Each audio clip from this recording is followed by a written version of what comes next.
Good morning, good afternoon, good evening, whenever you're watching. How you guys doing? We're reading My Very Strange Teeth, Chapter 5 from the stories Julian tells. So don't forget, class, send me close-up pictures of your beautiful smiles. Get up really close. All right, let's get started. My mother and Huey were listening. My father and I were talking. Well, my father said, if you wait long enough, it will fall out. He was talking about my tooth, my right bottom front tooth. How long do I have to wait? I asked. Because I had two right bottom front teeth, one firm little new one pushing in, and one wiggly old one. I can't say, my father said. Maybe a month, maybe 2 months, maybe less. I don't want to wait, I said. I want one tooth there, and I don't want to wait 2 months. All right, said my father. I'll take care of it. What do you think the dad's going to do to take care of it? Is he going to pull a Mrs. Porter and just yank it out? Think about that. Okay, so he said, all right, said my father, I'll take care of it. He jumped out of his chair and ran out the door to the garage. He was back in a minute, carrying something. A pair of pliers. Your tooth is a little loose already, my father said, so I'll just put the pliers in your mouth for a second, twist, and the tooth will come out. You won't feel a thing. I won't feel a thing? I looked at the pliers, huge, black-handled pliers with a long pointed tip. I thought I would feel a thing. I thought it would hurt. Shall I? Said my dad. He raised the pliers to my mouth. No, I said, not that way. Don't you know any other way to take out a tooth? Well, he answered, when I was a boy, the main way was with a pair of pliers. But there was another way. Just you wait. He jumped up again and ran to the closet. When he came back, he had a spool of black thread. Thread didn't look as painful as pliers. This is a simple way, my father said. Just let me tie this thread around your old tooth. All right, I said. Very carefully, my father tied the end of the thread around my old tooth. That didn't hurt. Now, my father said, stand here by the door. I stood by the kitchen door, and my father tied the other end of the thread to the doorknob. Now what? I asked. Now, my father said, you just close your eyes. ... What are you going to do? I asked. I wasn't going to close my eyes when I didn't know what was happening. This is a good method from the old days, my father said. You close your eyes, then, very suddenly, I shove the kitchen door shut. Snap! The thread pulls the tooth right out. Here's a picture. What's going on?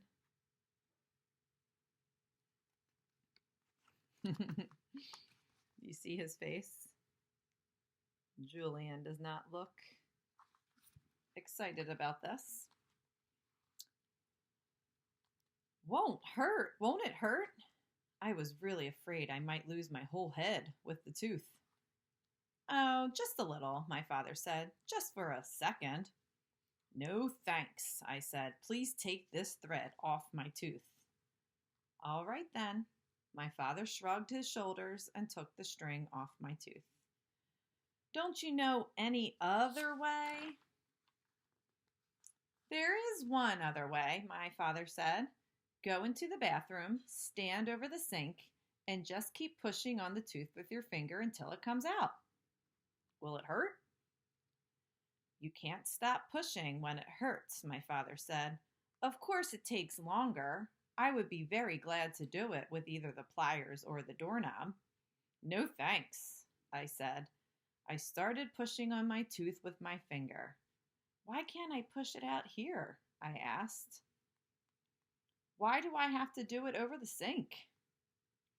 When you get the tooth out, my father said, it'll bleed. That's why you take the tooth out over the sink, so you have cold water to rinse your mouth and stop the bleeding. How much bleeding? Some. Enough so you should use the sink. I decided right then that my old tooth could stay in my mouth right beside the new one as long as it wanted. 2 months, 2 years, any time. I've changed my mind, I said. That tooth can stay, even if it is stupid to have 2 teeth where one should be. It's not stupid, my mother said, just unusual. You have very special teeth. I bet prehistoric cavemen would have liked to have your teeth. Why? They ate a lot of raw meat, my mother said. It must have been hard for a cave boy to eat raw meat with teeth missing, but you have 2 teeth in the space of 1.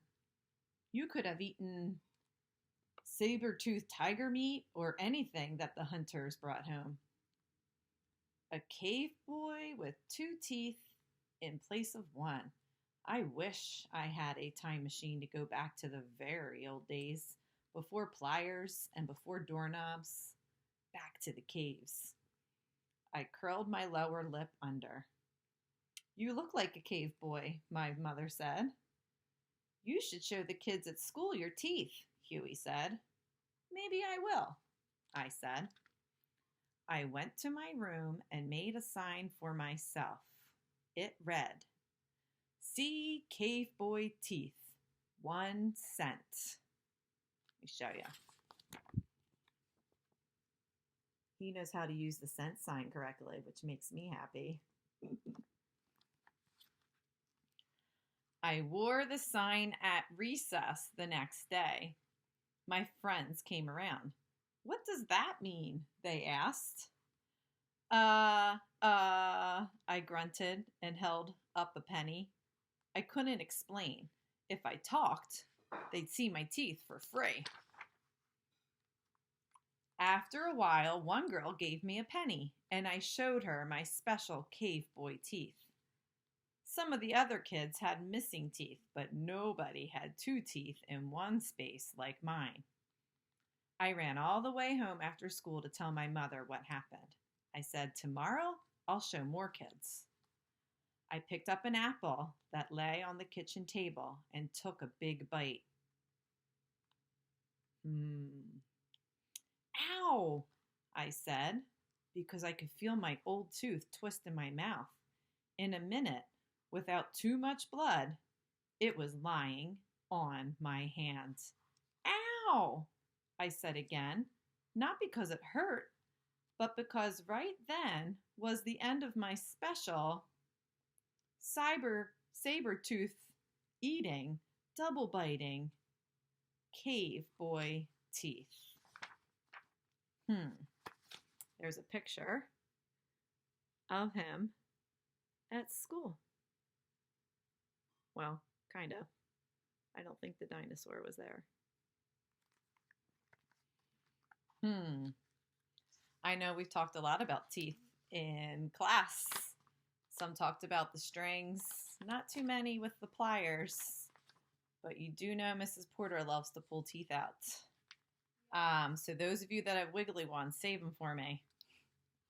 Our next chapter is called Gloria, who might be my best friend.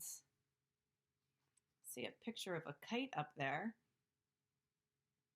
Sounds like a new character we haven't heard about, Gloria, yet. And this is our final chapter. I'll see you tomorrow.